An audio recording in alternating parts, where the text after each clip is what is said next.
Warning. The following podcast is utter nonsense and may cause agoraphobia, kleptomania, insomnia, and oppositional defiance disorder. We are required by law to provide you with this disclaimer for hazardous materials.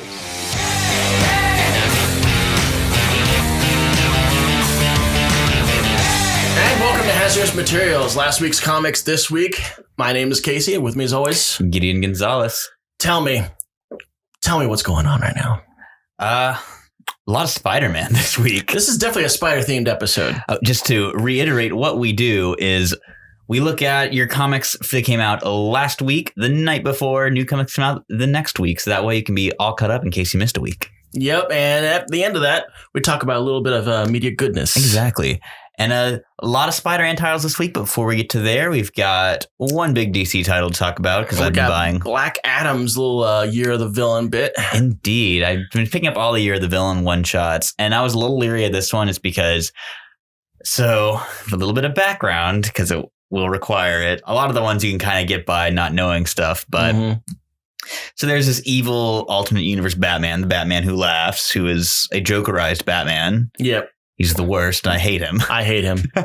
But he's gone around. He's infected 6 heroes in the DC universe to make them into Jokerized versions. And calling them the Secret Six. Overall, just assholes. I really hate that, by the way. Yeah, I hate that they're using that name. I really hate that they're using that. My soul is with Gail Simone. Thank you very much. You're completely botched that.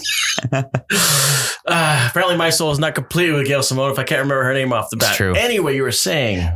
So one of those heroes is Billy Batson, Shazam. And if you've ever wanted to see a Jokerized 15-year-old and how obnoxious they would be, boy, howdy, do I have a character for you with King Shazam. DC loves this angle. DC loves the obnoxious teenager. They do. That we all love / seriously hated with Superboy Prime. Yes, which makes it so satisfying that we get an issue of Black Adam slam dunking this child. Why did you hit that child? You were thinking it. I didn't mean to do it. I have many issues with the direction Shazam, the comic, has taken lately. Right. But I adore that compared to what is going on with him being a evil Jokerized super child. So anyways, he comes to Kahndaq, which is currently in the middle of, not in the middle, but like on the cusp of maybe revolution against their God King Black Adam. Yeah, a workers' revolution. People are thinking of unionizing and building a better life for themselves and such. Which Black Adam does not care for much as he's meditating in his temple and his generals are working up the courage to tell him this. Which, of course, he hears the entire thing. Yes. Obviously, he's got good ears. He's got the pointy Vulcan ears. He doesn't have the pointy Vulcan ears anymore. I noticed that, and I was very upset. He's not Super Spock. Like, if Dwayne Johnson don't have no pointy ears, what's the point of doing the movie? I know. I just throw it back. Oh, I'm not any part of that. No. So, give my Black Adam pointy ears back. That leads to a fun smackdown when King Shazam arrives and is like, I'm taking over Kahndaq. I'm the new king. No, we're going to do oil money and I'm going to destroy all these buildings and stuff. And he's very, very insufferable. Even though he was like, damn, the boy, I agree with him on some policy topics, but I hate his delivery. Exactly. So they have a smackdown. Billy gets the one up on Black Adam. Black Adam manages to beat him with the power of prayer. I did not understand that. Yeah. So where the hell did that come from? Because their powers derive from the gods. And since Black Adam's, I was going to say his followers, his citizens all worship the same pantheon that he does, they garner favor from them and lock down Billy Batson. I thought that was a little Deus Ex Machina. It was a little bit, but it tied into like the themes of the book of Black Adam being like, maybe I shouldn't be an over-controlling person. Maybe the power does belong to the people. Yes. Yes. He's using the wisdom that he has so often ignored. Thus making him, he's the hero of this book. Yeah, it was the best Black Adam story I've read in a long time. They really should have called this like You're the Villain Shazam. Yeah. Because Black Adam's he is still a all-controlling fascist dictator. Yeah. Because, man, the protector. DC has an awful lot of what's the word I'm looking for? Not ambivalent, but gracious dictators. Oh yes, between him and Sinestro, and there's more that I can't think of right now. Of just like, guys, sometimes fascism's cool if it's a good dude. Yeah, if he's charming, you should go for it. He's all about that. Yeah.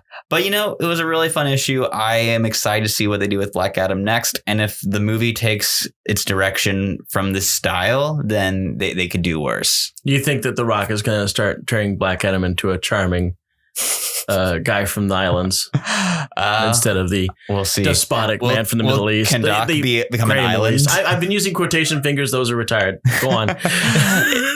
Will Can Doc be an island? Maybe. Who's to say? I'm still going to see it because it's a comic book movie, so I'm going to see it. Yeah, of course. And B, it's a Dwayne Johnson movie, and I see an unhealthy amount of those. So it is what got me to finally watch a Fast and Furious movie. Let's talk about a little bit of a sidebar when you're talking about comic book movies and hear the fact that Joker's making crap loads of money. I still haven't seen Joker. And neither have I. Probably not going to see it till it's on DVD because Lighthouse is out this weekend and that's got my money. So. I heard an NPR thing on Lighthouse before we get too off. We're going to go off on tangent on this one. It's a black and white movie. Yeah. And set in 1890s? Yep. I'm actually kind of curious about it. Arpats and Willem Dafoe from Robert Eggers, who directed The Witch, which is one of my favorite movies of the last decade. So they're kind of pulling a Shining with these guys. It's a lot of things I really like poured into a blender. And I do think it's a little bit hilarious and very telling of the times that every single interview Batman comes up. Oh yeah, naturally, of course. Of course. We gotta keep the old clickbait rolling. Someone's gotta keep CBR in business. I'm sure every day this week we'll have a different quote about Batman that will be turned into an entire article on every single comic book news website because that's just the way the world goes. Yeah, that's just the way it is. Rot Pat's being Batman is like the hottest news article going on. Every time I'm on Facebook, all I get is variations of that. And will the Joker cross over and all this other nonsense? I am very excited for his performance, though. So. I am, too. I'm just not so much the hype machine that's happening on the side. So before we dive into our giant pile of spidery goodness. We do have lots of spiders. A la Craven's Last Hunt when he's bathing himself in the spiders. That's how I felt this week. You and your Craven, man. I do want to give a little shout out to a couple of Swamp Thing titles that came out this week. Mm-hmm. A dollar reprint of Len Wein and Bernie Wrightson's Swamp Thing #1 with maintaining the beautiful purple trim on the cover. Oh, yeah, I saw that there. Wow, that is very Wrightson, isn't it? Oh, man. And then also the another DC 100-page giant for Swamp Thing with a lead story by Mark Russell. There's a story illustrated by Tom Mandrake, and also reprints the first issue of Paul Dini's Zatanna series, which was cruelly cut short by the New 52. Oh, that is sad. Oh, I also found out the easy way to pull Gideon's strings is to talk shit about Swamp Thing. It's true. It's big Swamp Thing season. My girlfriend is just recently fallen in love with Saga of the Swamp Thing, so that's a big book in our house right now. Is anything Swamp Thing. Oh, well, moving on, we're going to start our amazing journey into Spider-Man territory with his girlfriend. Amazing Mary Jane. Oh, it's such a fun book. I absolutely loved it. Easily the best Spider-Man book this week. Yeah, and you know what?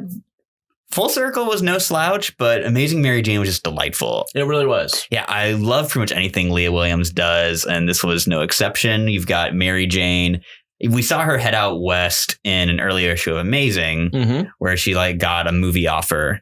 And this is where we get the reveal that the director is actually Quentin Beck, the Mysterio. And yet another angle on redeeming Mysterio. Yes. How many times are we going to redeem this poor guy? Quentin Beck's seen some stuff. We definitely go to the well on redemption. We start with Mysterio. I really appreciate that he is not hot. He does not look like Jake Gyllenhaal. He looks like a doof. He looks like Mo from the Three Stooges, as he should. He's got the bowl cut. Haircut. Steve Ditko just had a grudge against someone with a bowl cut, I guess. Yeah, it's I'm going to make this guy hideous. We're going to put a helmet on him for a reason. Doc Ock, Mysterio. There's got to be more bowl cut Spider-Man villains out there. There's some bowl cuts out there, but the two hit up is the ones you got.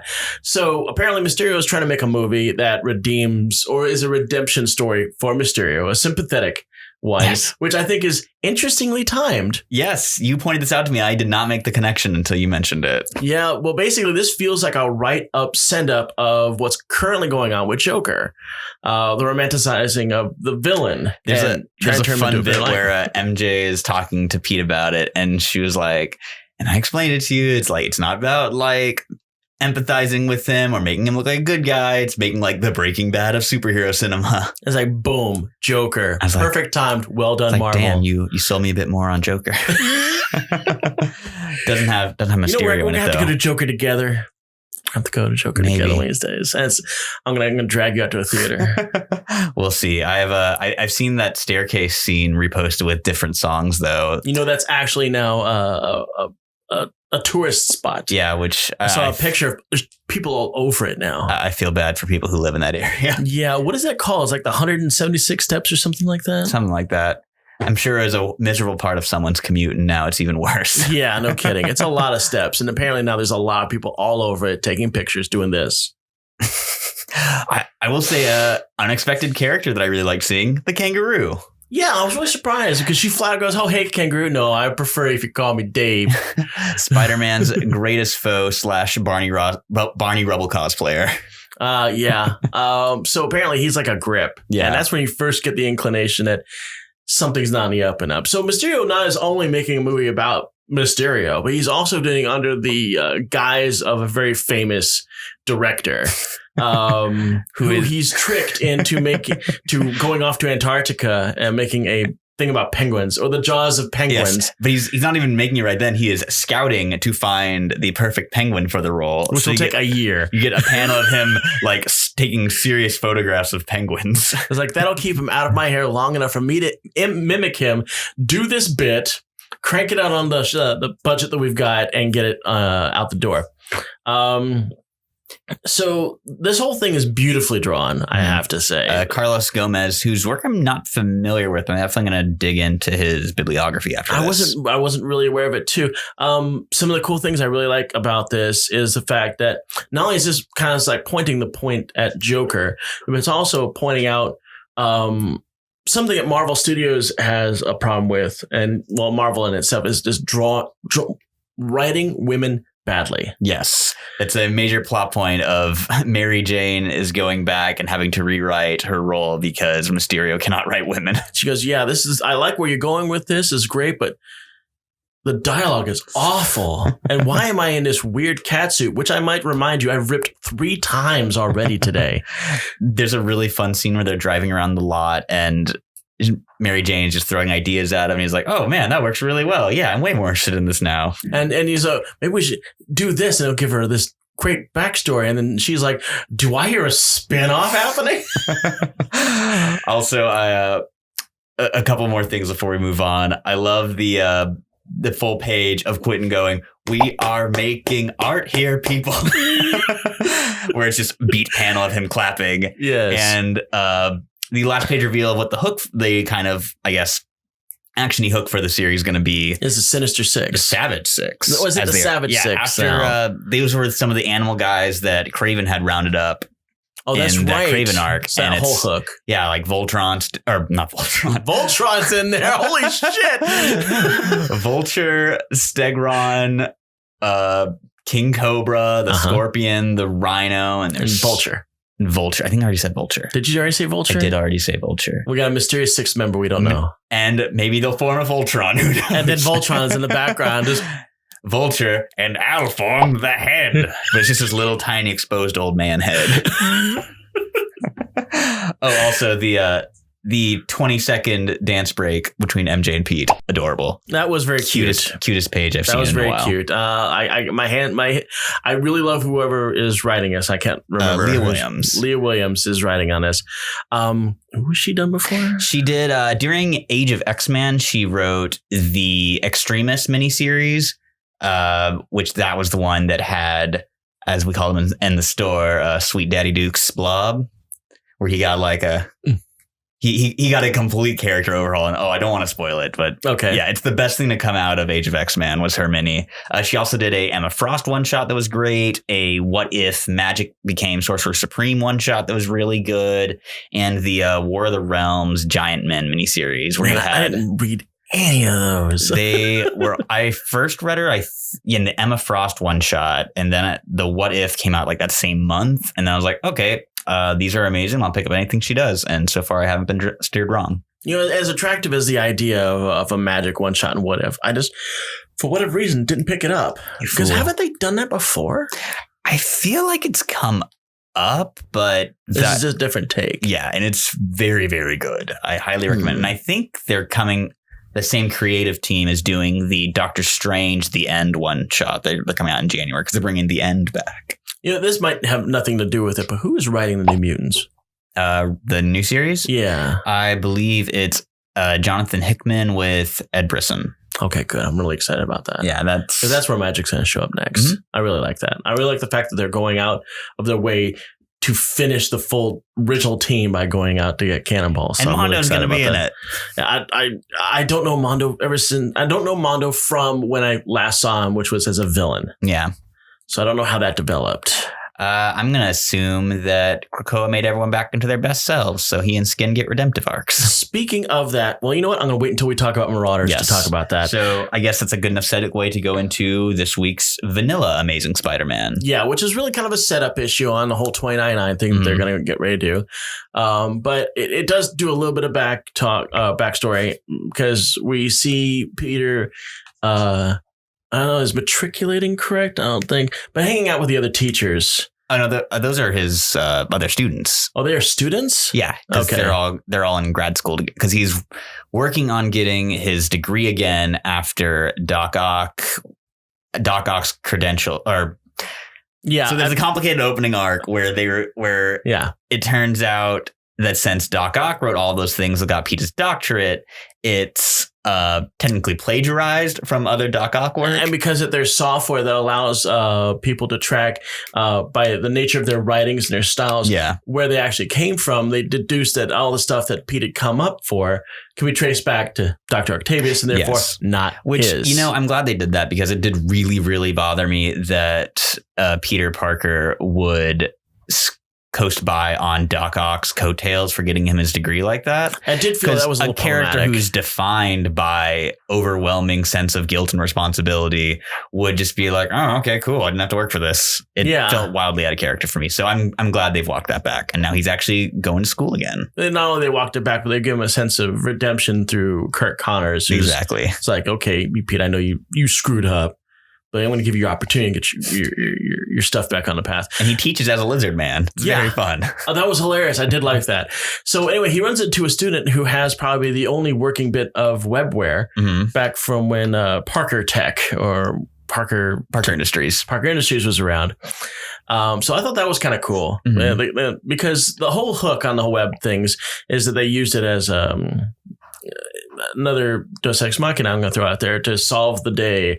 And they basically blew up all the watches. Yeah. So this is like the only remaining one. I did like the fact that the kid like retro-teched his watch. Yeah. So even though it's buggy, it still kind of works. And I like that. And they look very wild. They're these massive, like, it looks like you've got a knife-shaped iPhone currently attached to your wrist. Yeah, it should never really be worn. It's arrow-shaped. So it's got like a point here and the tail end's here. So the minute you do this, you've hurt yourself. Yes. I can no longer rev my hog. Yeah. And it's not like a simple band. I mean, that's like a cuff. Yeah. You got to wear a cuff. This is not something for the dainty of wrist. It's very good if you're going to block a sword. Yeah. They're bracers. Yes. These are basically webware bracer style. But yeah, you get basically a little dust up then with the Foreigner and Silver Sable's there. I love the fact that Foreigner is back. Yeah, a guy I haven't seen in forever, which they do allude to. Yeah, he even talks about the fact that the Foreigner say, there's a reason why you haven't seen me very recently, and or for a while, because I have decided I like you. And Spider-Man's a jukebox hero. Yeah, I like your style. I wish I could do it, but I have to be serious if I'm going to be kept taken seriously as a villain properly is.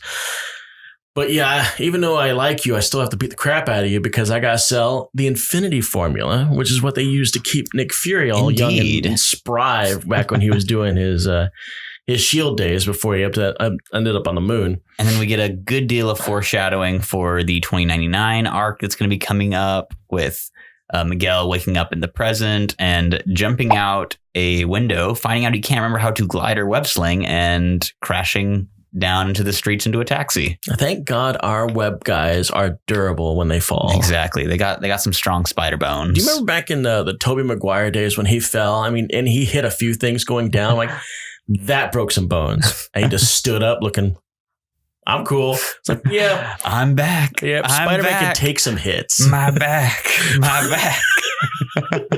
Great bit. And I will say probably my favorite thing about this issue is Pat Gleason joining the art team, which I was very, very angry about him leaving Young Justice. But I was like, damn, he draw a good Spider-Man. I wish I could share that pain, but I haven't yet read the Young Justice issues. It's really, really good when Pat Gleason's on it. It takes a notable step down when he leaves.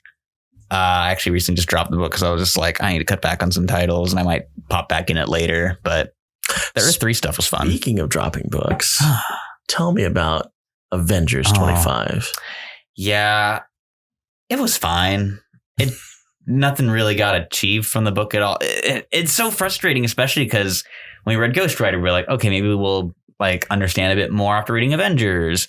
But there's no change and there's no paradigm shift. Nothing happens. Yeah, Robbie's still Ghost Rider. Johnny Blaze is still King of Hell and he's still an asshole. Yeah. Nothing is definitively done. CGR goes off to be annoying in space. The Avengers give an opportunity to Johnny Blaze to be good. And he's like, bye. He just pulls a Homer Simpson. Just kind of him sinking into the ground of hell is the funniest thing. I lost my shit at that. There's also, I loved the opening where Robbie is like, I don't have a car anymore. And then you see the Avengers come in on a pirate ship with Wakandan engines. And Asgardian wood. And Captain Marvel's driving. And Stark tech. And all I could hear in my head was Gangplank Galleon from Donkey Kong Country. But like overcharged and it was overcharged with She-Hulk's gamma energy. And Blade is there. Yes, it was so over the top. And then, of course, all this is delightfully set on fire at the very last moment to make it a proper Ghost Rider vehicle. It was delightful. And that was fun. But yeah, it just felt like I was like, okay, so I kind of just wasted my time with this story because, I mean... You really did. And what really came out to it, and we predicted this was probably going to be the swan song for Robbie Reyes. And what Marvel did, what sometimes Marvel does when it wants to hold on to something and not quite do anything with it, it did a soft retire. Basically, you get to keep your powers, but head out of town or something for a long time. Because we're not going to need you until we're going to need you. This is another thing I do think is really funny. So Robbie gets to take a break from being an Avenger for a little bit. I think he's going to probably come back in an arc. But the next arc, they're going to space prison, and they're swapping him out for Black Widow. And I'm just like, that is much less utility than you get for a Ghost Rider when you have to fight super-powered space Hulks in space prison. So you've decided to check out on Avengers for a while. Yeah, I'm not super interested in the Avengers BC stuff, which we get more set up in here. I'm not either. Tony Stark gets sent back in time, and I'm like, I don't care about 1 million BC. I'm interested in the Mephisto stuff. I'm interested in the Squadron Supreme stuff that's in there. But yeah, the next one, they're going to space to investigate the Star Brand, which is being reworked into more of a Hulk-like thing.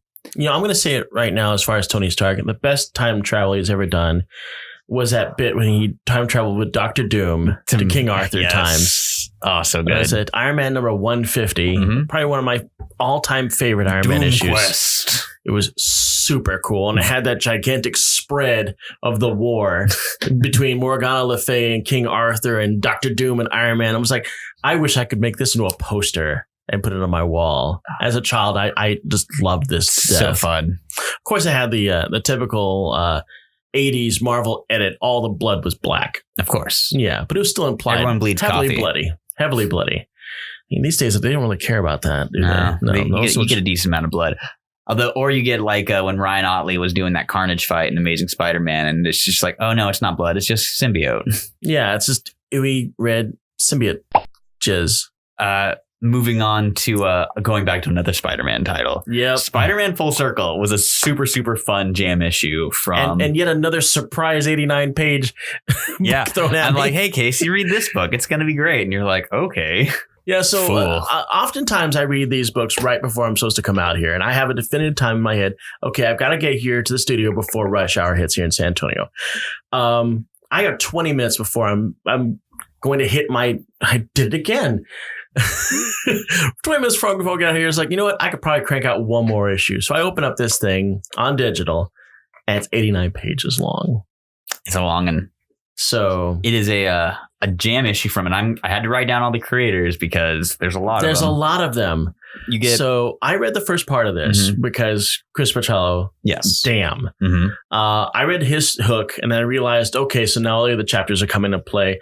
I can't read all that nonsense. I'm going to read this first part. I'm going to read the wrap up so I can kind of get an idea of what we're dealing with. But you sat through the entire thing. So the way it worked out was they had all the creative teams only read the section that came before theirs. So Jonathan Hickman and Chris Pacello did the first section. And then Gerry Duggan and Greg Smallwood did their section just based off of what was in Hickman's section. After that came Nick Spencer and the All Reds, and then so forth for 7 parts. And when everything was done, all the writers came back together to write out the ending. And here, check this out. Rob has just put up a picture of all the text messages going back and forth.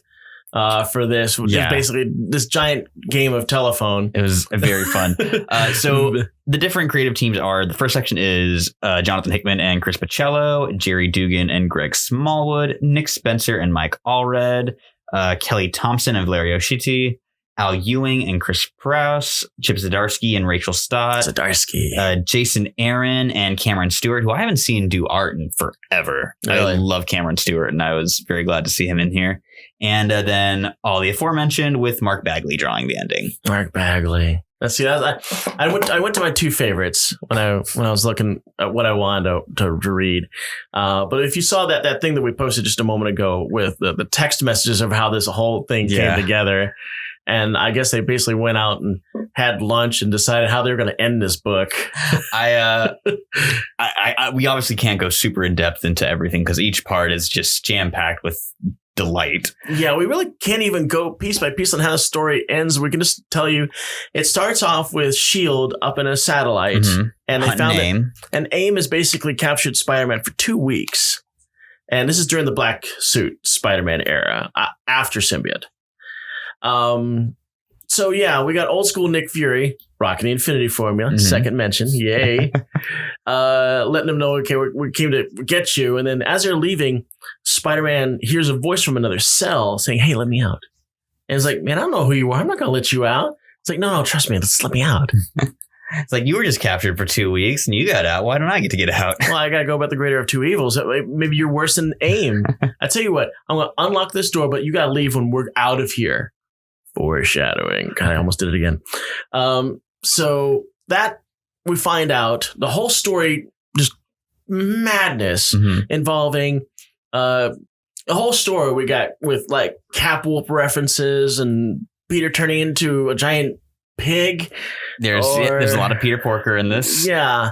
Was Mike Allred in this art pool? Yeah, the Allreds did the Nick Spencer story, because that looked like the Vivisector from Ecstatics. Yes. And then that, of course, turned into Cap Wolf, which is a reference to the Captain America storyline where everybody turned into werewolves. Mark Grunwald was still my favorite Captain America writer. Sorry, Ed Brubaker.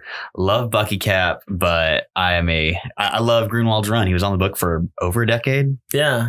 And the man did Squadron Supreme. Exactly. That's a wonderful one of the all-time series. great Marvel creators. Yes. And also a ton of great editing work from him. Yeah.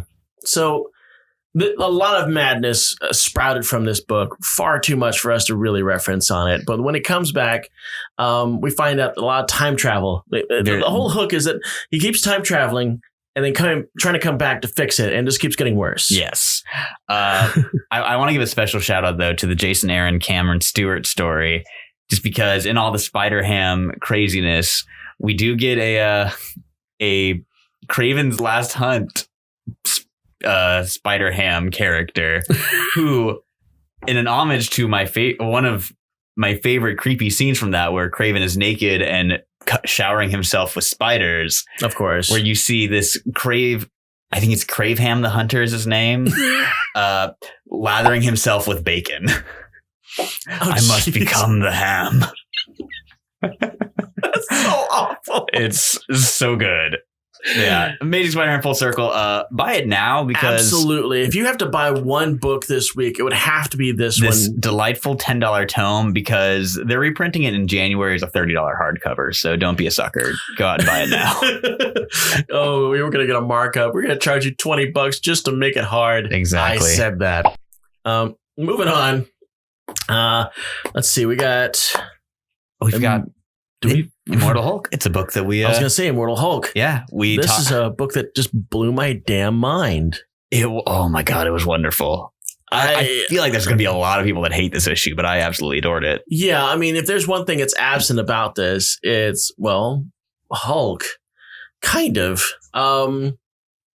This book is extremely alien. Yes, I mean, like in the best way. Yeah. I mean, it's basically told from the perspective of an alien in the universe after ours. And they really got bold with this and went anti-humanoid. Mm-hmm. I mean, just even the basis of how this being exists is alien. They really went all out on this one. But it was all to pretty much describe the fact that now Hulk is essentially Galactus. And he's got some sweet, sweet Galactus shorts. And he does have some Galactus shorts. And he has gone out of his way to destroy everything. Yes, he is. He is the breaker of worlds, and he's broken all but I think one world at that point. But one world and one star. Yeah. And here we come to blow it all out. And he punches the world. 9 billion people dead. Zoaruda. Yes. So we get the last being alive in this universe asks him one question of why. And you just find this big well of hatred inside of him. And we get the reveal that this Hulk that we've seen that survives to the end of time and eats eternity and becomes the next Galactus is not Bruce Banner in that body. It is the one below all. The one below all is back. And I was wondering when we would get some follow up on that stuff, because after the Hulk and Hell arc, it kind of went by the wayside. Yeah, the devil's back. The devilest devil. Yes. Out devils Mephisto. Out devils Satanish. They do some terrifying 2-page spreads, just filling you with awe and the scale of oh God, it's so creepy. Yeah, and then that one picture where you just see how empty his soul is, and the walls of his empty soul are Banner-esque. Yeah.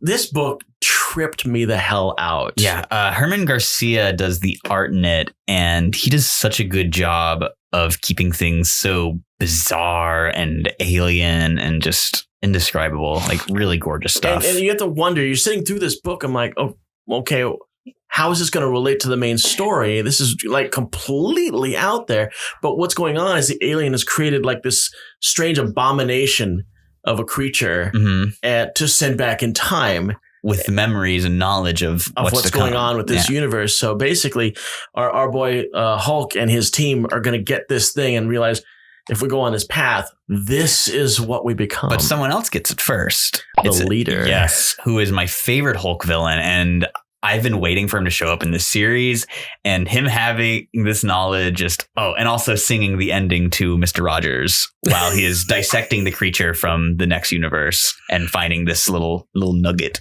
Making leader seem a little off edge, off his rocker. Just enough for us to spook. It's been a rough couple decades. I mean, he died, 3 times alone in the Peter David run? At least. And then there's Leader as a character in the MCU that they've largely abandoned. Oh my God. I'm so disappointed that, because I love Tim Blake Nelson. He's such a good actor. And I remember when I saw Incredible Hulk see him again in Watchmen. Yes. I was really excited. He's easily my favorite cop character in Watchmen, which we're going to talk about. Oh, yes. We're really going to talk up some Watchmen here. But I was so hyped as a kid, because I was like, oh my God, they're going to do a movie with the Leader. This is going to be great. And then I never got it. Heartbroken.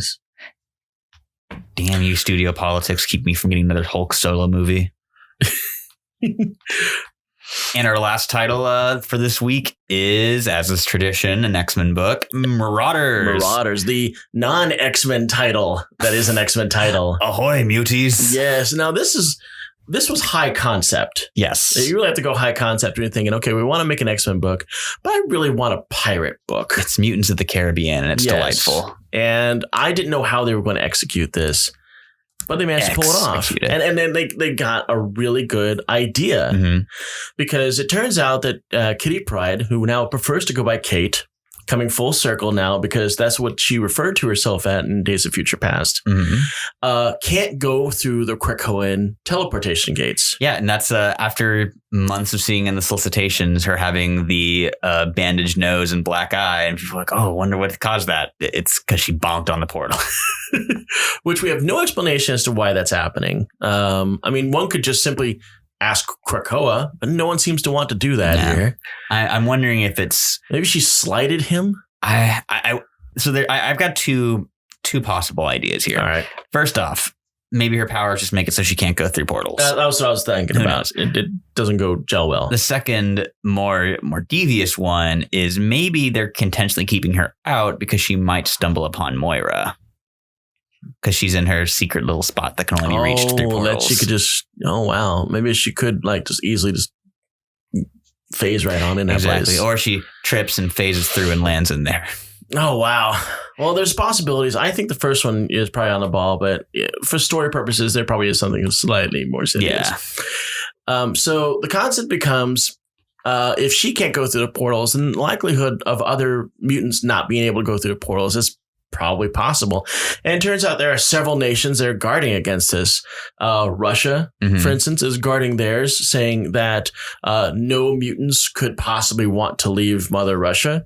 So we will have guns posted outside the portal so they cannot leave. Yes. What's all the guns and tanks for? Don't you worry about that. We've also got some other nations which aren't too thrilled with mutants, just in general. And they also talk about it, but they don't show it that there's one portal that's got some people wearing white hoods. Yeah. Yeah.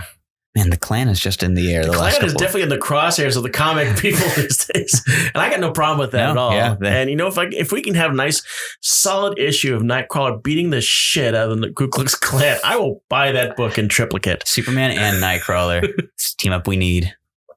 So they're going to go on this journey to collect these mutants. And they're going to use the Hellfire Trading Company as their cover, I guess. Because they got the big slow boat with the guns on it. And you got that, I guess, their schooner. Yes. For doing the fast work. Kitty Pryde stole. Yes. And it will probably never, ever return. So she gets Iceman in on this. She gets Storm and Pyro. Yeah. Who was a stowaway after they leave. Pyro. And I love the explanation because I was wondering, is it going to be the original Pyro? Is it going to be the newer one they introduced? It is the original Pyro. Yes, who Iceman speaks up because he has the heavy Australian accent. It's like, wait, accent? You're the original Pyro. He goes, yeah, I was one of the first people that they revived. I was feeling really special about it until I found out I was the guinea pig. So some backstory is obviously necessary on this. Pyro actually has really been dead for about 20 years. He was one of the legacy virus people that died, that also took Colossus and Moira, who now actually makes complete sense. Because she was the non-mutant that got taken for that. It kind of stymies the metaphor a little bit, but we'll see. We'll ride with it. I'm sure Moira X will have some dip into that a bit. John St.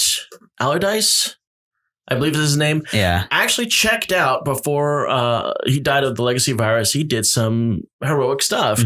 He basically saved Senator Robert Kelly from his own Brotherhood of Evil Mutants and changed Kelly's whole attitude about mutants completely. Pyro was like single-handedly responsible for this whole thing. Man, Freedom Force really worked, huh? Yeah, and so he did all this great stuff and sacrificed himself, and then he died of the legacy virus. He came back during the whole Necrotia thing, but apparently they have wiped that bit away from his memory because he wasn't too nice of a guy. Yeah. I'm okay with this. Me too. So the Pyro that they've revived is the Pyro that basically redeemed himself in the Zero Hour. I liked the line in House of X where it can bring them back to the best version of themselves. So I was like, cool. Don't got to worry about anything bad that's happened in the last 20 years. I really wish they could have thought about that when they got Sabretooth back. I'm just saying. They had an opportunity. Maybe he'll die and then they'll bring him back as I don't know, his little buzzed cut and his mutton chops. They could bring him back as his Weapon X form or something like that. I'm just going to complain about that every chance I get. There was a character I was painfully reminded of today. Dog Logan. Dog Logan. Oh, yes. Dog Logan. It's Sabretooth. JK. But it's not. It's not. It's Logan's brother who's literally named Dog. Yeah. And then they showed him in the future and he just looked like a Western dipstick. Yeah. Okay. Well, moving on from that. Was disappointing. It was. Should have just been Sabretooth. It should have been. And that's what Claremont wanted from day one. Yeah. For some kind of familial connection. I remember for a minute they were like, he's like, I'm your dad. And then I was like, well, that was a little weird. It was a little weird. And that was something they were trying to do. And then Claremont did his walkabout and they undid that storyline with one tiny little box. And that was when Nick Fury's like, we did a blood test. It's not true. Okay, moving along. No family reunion. Nope. But yeah, Marauders was... We haven't even gotten to talk about the quality look, which is it's delightful. It's really super fun. Gerry Duggan is great at doing team books. He had a great run on Guardians. He did Uncanny Avengers for a bit, and that was fun. Matteo Lolli does a great job on art. Like, everyone looks super good. Got a few issues with the coloring, I think. Which we will bring up. Yeah. Storm's a few shades lighter than she should be. Yeah. As a matter of fact, the website, the Mary Sue, actually did a pretty lengthy article on this and the fact that Marvel has a history of doing this. And we even brought this up in this show when we were talking about Sunspot's problematic coloring. Marvel just can't seem to nail down consistent coloring on anybody who's not white. Yeah, and it really is kind of frustrating because, I mean, it shouldn't be this easy to mess up, but it keeps happening, you know? Yeah, and they brought back the old Cockrum design on Storm. Storm is a very dark lady. Yeah, she is a native Kenyan. Yeah, and there's no light skin, Halle Berry, anything going on there. Yeah. She is straight up Kenyan, and her skin tone should reflect it. So hopefully that gets addressed in future issues. Hopefully. I just hope, like I said, in the future, we got New Mutants coming out. Please keep my boy Sunspot the proper color. Keeping an eye on you, Sunspot. Don't turn him white just because it's convenient or the color isn't paying attention. They'll panic and just have him be powered on the entire series. Yeah, I'll deal with that. I'll if you do that, just don't give me a whitewash Sunspot. Exactly, it's better than having a white Sunspot. Yeah. So I think that's gonna pretty well wrap up our comic coverage for this week. Yeah. Actually, I will say, what you got? There's Sinister Secrets at the back of this one. Yes, there was the red diamond. Yes, of the bar Sinistar. Should be some fun, more mysteries to unravel as they come. And if you're curious about this, Rob just popped up the recent Sinister Secrets that we get. Well, most of them allude to what we're doing here, but obviously there are some kind of hints to stuff that are coming up in the future, and I'm really kind of interested in that. So yeah, I'm definitely following Marauders, and I believe next week we get Excalibur. We do. So we get Excalibur, and then after that we get the twofer. New Mutants and X-Force. Oh, yay. And then Fallen Angels is, I think, after that? Yeah. Cool. Alrighty, well, I guess we're going to take our break right now before we dive into some multimedia news. Indeed. Hey, welcome to episode 11 of Hazardous Materials, last week's comics this week. This is Brooke from Haphazard Fiction, and we have made it into our tween years. I think 11 is the start of the tween years, and as everybody knows, what do tweens need? It's two things, friends and money. So what we're looking for right now, guys, is to try to help us move this podcast and this YouTube channel forward. We would love it if you would give us a subscribe, give us some likes. Please provide us some comments, just something kind of keep us interactive with you guys. We'd like to grow this podcast in the way that it would be most beneficial for you, the watchers and listeners out there. And if you do like what we're doing, we would really love it if you would, like to become a patron. Join us at patreon.com and search Haphazard Fiction. On there, you can join us as a patron. $3, $5, $10 a month. Every little bit helps, but it's going to help us kind of continue growing this thing. But hey, really the big thing is thank you for tuning in to us this week. Hope you guys are enjoying the episode so far. and I take you back to Casey and Gideon with Hazardous Materials. Alrighty, and we are back and ready to talk about some media news. First thing we want to talk about is something we both watched over this past week, the Watchmen pilot. Oh my God. Which I was very tentative and kind of nervous about going in because I was like, I don't know. But I didn't really give this two thoughts about. I mean, I heard, okay, it is HBO. They do put some really good stuff, but it's just Watchmen. I was like, I'm not really thrilled about this. Every interview leading into it, I did not care for. But my God, the show itself is phenomenal. It knocked it out of the park. Adored it. I was engrossed the entire time. Absolutely. I mean, and when you're thinking, okay, it's Watchmen, but this felt exceedingly original. Yes, there's enough of the DNA of Watchmen and callbacks to the book that it's clearly a sequel to it, but it's such a fresh, original concept. And I love, this is one of the things I adore about it, is updating the book's themes of American anxieties from Cold War anxieties to modern day bubbling racial tensions. And there's so much. I did not know about the massacre of Black Wall Street until this episode, and it made me very mad about all of my history education growing up in small town Texas. I had the exact same feeling when the racial riots of Tulsa in 1921. I was like, this has got to be like some alternate universe stuff. And I had to read about the fact that they specifically opened this for a reason. Yeah. And it's a really part of American history. Yeah. And that basically the United States was at war with the Klan for like 40 years, but just no one talks about it. Like, I was like, oh my God. My mind was blown. There was some imagery in this episode that was outright chilling. So I did a lot of reading after that episode. I did too. I was like, thanks, public education. Yeah, they're great. That's not disparaging. Public education is a very important service to our country. Yeah, I just wish that they would focus on something that was non-white every once in a while. I just wish we learned about a few major things like that instead of just glazing over the Reconstruction period of America. Or during a time when, the Klan went outright shooting people in the streets of a major American city. It's horrifying. Okay. So amidst this chilling opening, it's framed very much like Superman's origin. Very much so. You've got basically a small child, and his parents are trying to get him out of town. So they're running from explosions. His father is either a cop or a serviceman, probably a serviceman, I'm thinking, from the uniform. And he takes him over to another gentleman who's got a wagon or some kind of a large truck that they're taking out, and they pack him up, very Superman Jor-El style into this truck. And then the truck takes off, and the little child looks outside the bullet hole that's been created in his box to see the building blow up behind him. And it's like, okay, that was as Superman as it's going to get. Yeah. And the wagon winds up crashing in the middle of a big field. Everybody's dead except him and a baby. Yes. There is a baby. I'm curious what that baby comes into play. Me too. I don't want to get super, super spoilery with. There are a lot of things spoiler about this, and I want to talk about some of the things that are spoilers, but we're going to keep our hands off. Because I want everyone to watch it and have that same reaction. I really do. I want to talk a little bit about some of the major characters in this.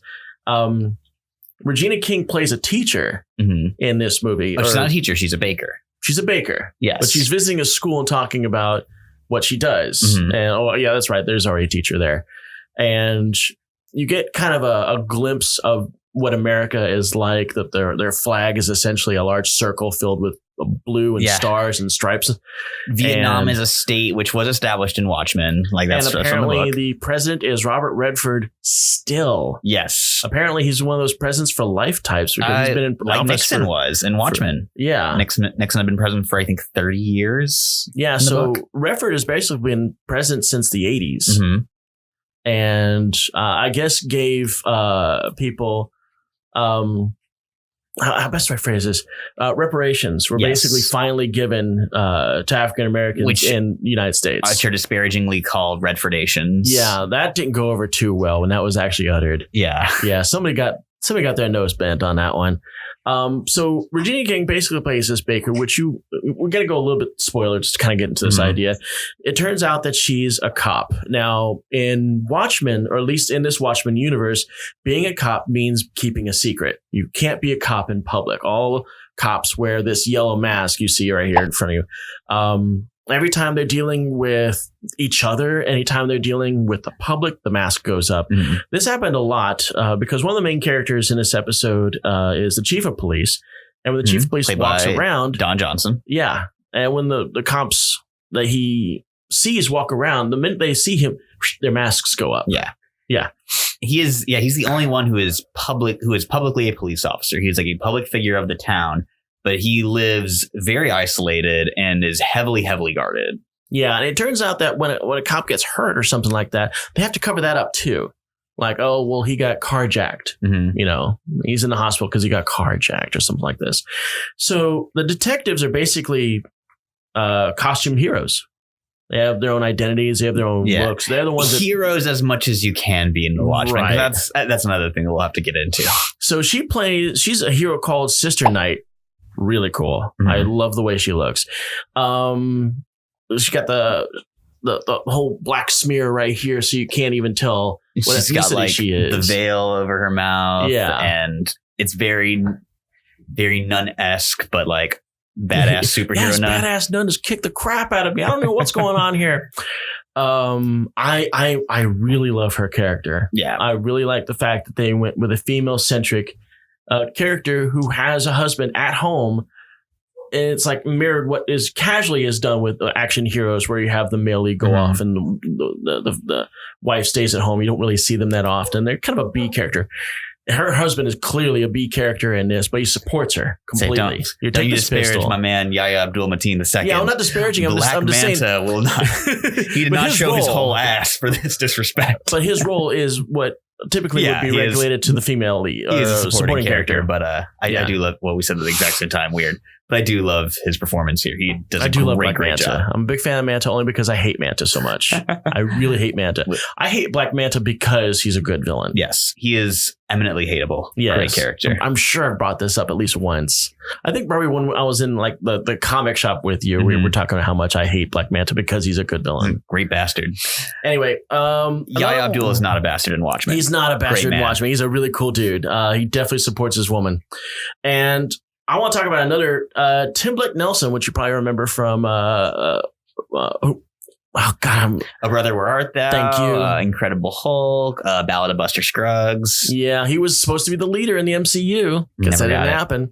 He plays a detective called Looking Glass and has one of the coolest interrogation scenes I've ever seen. Yeah, it's they're basically facing off against this white supremacist guy, and they want to put him in the pod.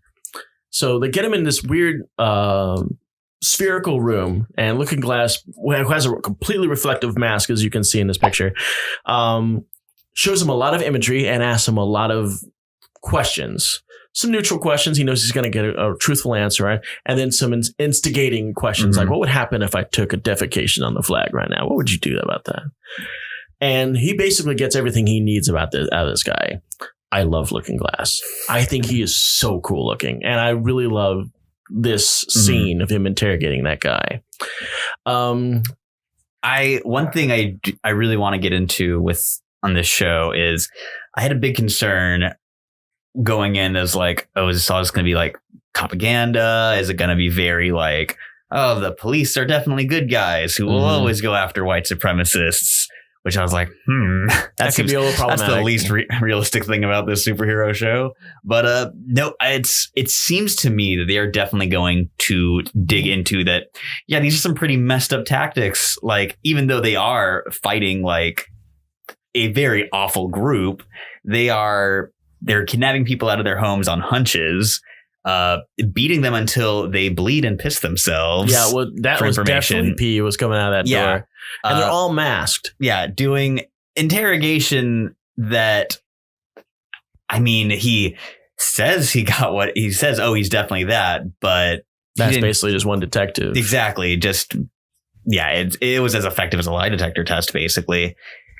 So, and the whole like hiding their identities, being only accountable to themselves. Like there's a whole big scene. So one of the things in this show's universe is that they have to get permission to draw their firearms. Their firearms are locked in their holsters in the cars, until they get approval. And it says, "Are you in danger for your life?" And apparently, there's like some severe by the book kind of guy there that goes by the name of Panda, who has a panda head as his costume. Which we finally see. He's a doofy looking dude with a gigantic furry panda head, but he is a stickler for the rules, and you have to be in danger for your life, for your gun to be unlocked, like you were talking about. But go on. And so the entire police squadron votes to suspend the restrictions for 24 hours, and Panda points out that like this is a bad idea. Like there's going to be war in the streets, and I'm curious to see how they tackle that, because it definitely feels like they only answer to themselves. Like the core message of the book is who watches the Watchmen, and clearly we have a very unchecked police force. And it's very clear that Panda is not well liked amongst he is his guys, very despised. And I mean, I kind of get it. Panda is a very obnoxious character. It doesn't mean he's wrong. No. And that might be the foreshadowing. Yeah.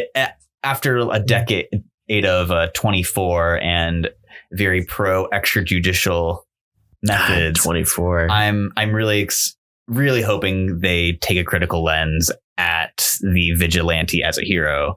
And just based on the source material and this pilot episode, I really think they will. Yeah, I do too. But less thematic things. I really loved the squid showers. Yes. How random was that crap? And I like the implication that it is extra dimensional. Not that it's extra dimensional. The implication that it's a hoax. Yeah, but they did talk about the fact that there's extra dimensional attacks, and that's what it feels like to me. They label it a little bit of a Cthulhu reign, because that's what the cover story was from Watchmen, and they're just continuing the cover to keep people from being like, oh, maybe it was fake.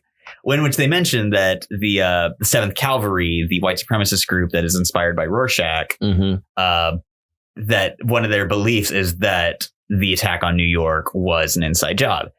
And I mean, just because a broken clock is right twice a day doesn't mean that they are the good guys because they figured that out. That's just a interesting little point in there. But yeah, I thought it was a really cool detail, and definitely entrenches you in Watchmen as a universe. There's the one Ozymandias scene that was really cool that I don't know if you got the same vibe, but my thought was like, oh, did he create his servants? Yes, especially with the horseshoe. That felt like they were robots. Is this the next step of Bubastis? Because he has experience doing... I mean, Bubastis was foreshadowing to the squid monster. Right, because it was genetic engineering. And then... You think he genetic engineered his staff? I think he did. And I think that is to draw a parallel to Dr. Manhattan, because the two characters are very not explicitly played opposite each other here, but you have them both completely isolating themselves. The one shot of Manhattan we see is him recreating a perfect recreation of Ozymandias' house on Mars. Ozymandias spends most of his scene in the nude. Yeah. And is writing a story about the watchmaker's son. So interesting that they brought that up, because we all know the imagery for Watchmen is like the 4 or 5 minutes to Doomsday. Yes. The midnight Doomsday hour clock. Almost like there's a currently running comic book series with that very title. Right. So I thought it was almost telling that Ozymandias tapped the watch that was at that hour to get it to work again. Yeah. So that it's now going to Doomsday again. That had to be the most heaviest foreshadowing of all. There are some callbacks, obviously, to this. You do get that one scene of Dr. Manhattan you see from a very distance, but it's a glowing blue dude. It's kind of obvious it is. You know who it is. Yeah. Now, of course, the Rorschach masks. The police use a owl ship. That was the best part. I loved that. That was really when that cool. thing came out of the shadows, I was like, oh, that's so cool. But they crapped it out. Yeah. A part of me, kind of a minor theory, maybe spoilery, but a part of me is wondering if Judd is Dan in like in a new identity or a night owl. No, night owls. Yeah. I mean, between the ship and there's a copy of Hollis Mason's book on his desk. Oh, which I kind of hope not, just because the way the pilot ends. But that was kind of what I was thinking. I was like, is this Night Owl? Also, just because he'd be the right age. Yeah, and Jean Smart's playing a older Lori. Yeah, and I'm Silk Spectre. I forgot about that. I think she's an FBI agent in the show. So. Yeah. Very curious to see how Watchmen shakes out. But so far, this is my new obsession. Yeah, which is very good because it came out the week after Righteous Gemstones ended, and I was like, what do I have to watch weekly now besides Good Place? I don't know anything about Righteous Gemstones, and I do love me some Good Place.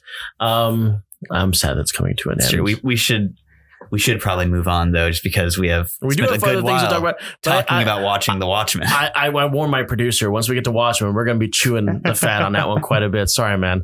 So we're going to talk about some other stuff, which is kind of short, but Cloak and Dagger got canceled. Yeah, disappointing. Which I guess this is seeing more of Marvel TV being dissolved.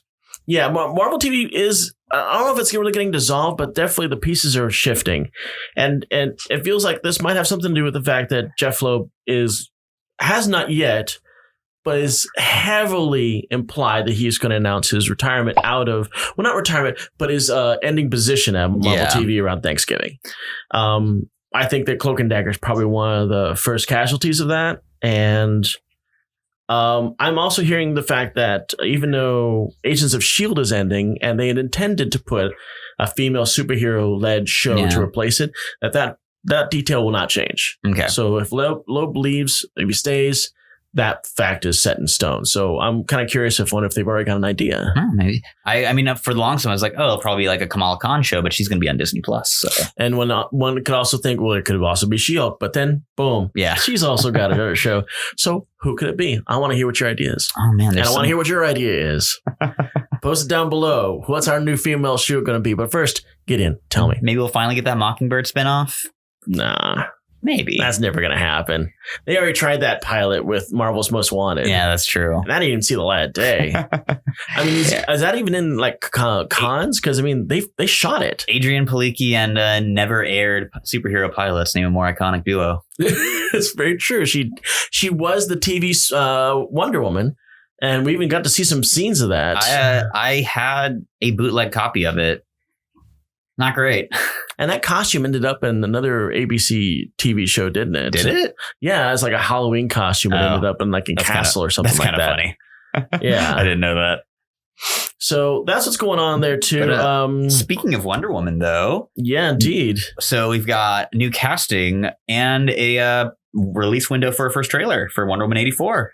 Yeah, which is coming out in, the 20th of June next year? Yes. Yeah, that's what my notes are telling me. Yeah. So the first trailer is going to drop at a convention in Brazil, which they've done this pretty historically for DC. Apparently there's a huge DC movie following down there. I'll be. Yeah. So I think they showed the first Aquaman trailer there. I think they showed the first Shazam trailer there.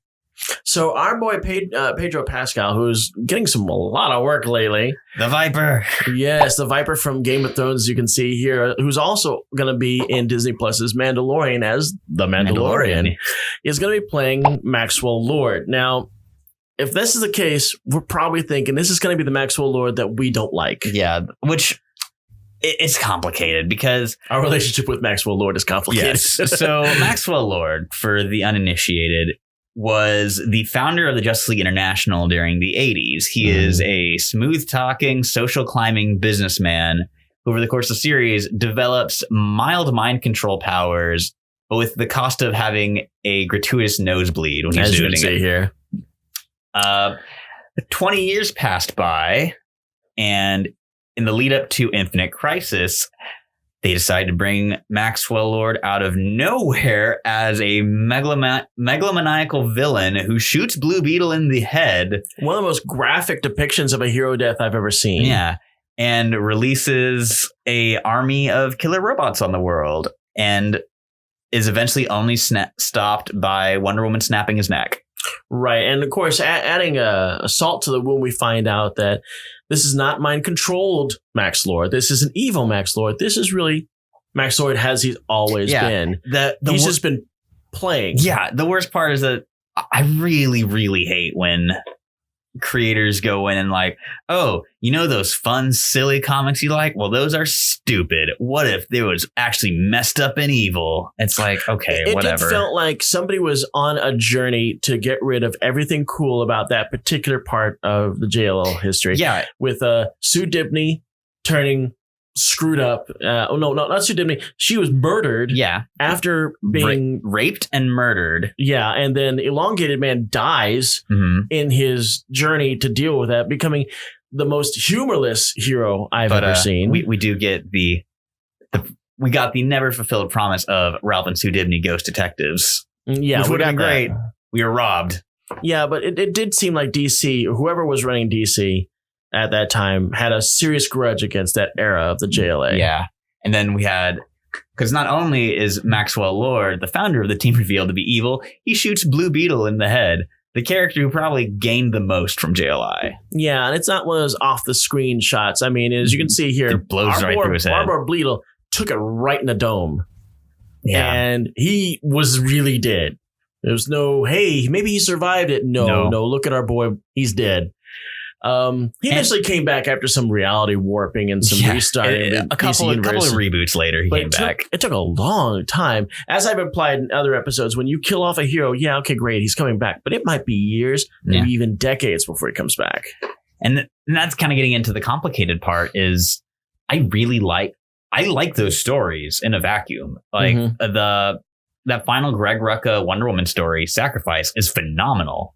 Like, it's one of the best modern Wonder Woman stories. But it's just so hard to mesh it with this character who I've loved since I was a kid, who's this like goofy, fun side character for the Justice League. It was also disarming. It's really annoying. And it was also completely disarming is that like 2, maybe 3 months after Maxwell Lord is showcased as the murderer of Blue Beetle, DC releases that mini of the Justice League, which brings back Maxwell Lord, the goofy little side the JLI reunion book with the original creative team. And all the people they've killed or turned evil. Very jarring. All back being... and how can I relate to Maxwell Lord in this book knowing full well that he's faking everything? Yeah.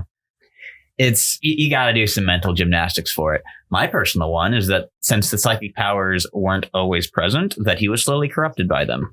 I'm going to go with that. And that he lied to cover his ass. Or that we're in a vacuum. Always faking it. Yeah, exactly. I loved Mary Marvel in that. Very fun. Just the absolute innocence, but super powered Mary Marvel in that book was great. I think she stole every scene that she was in. I liked Blue Beetle in that book being insecure about aging, so he redesigns his costume to be black with blue highlights, and Booster Gold calls him out on it. God, I miss me some Booster Gold. I think he's got a line where he's like, who lied to you and told you black is slimming? Poor Cord. But all that said, I'm very, very excited for Wonder Woman 1984. I am. I'm very excited to see Pedro Pascal play slimy Maxwell Lord.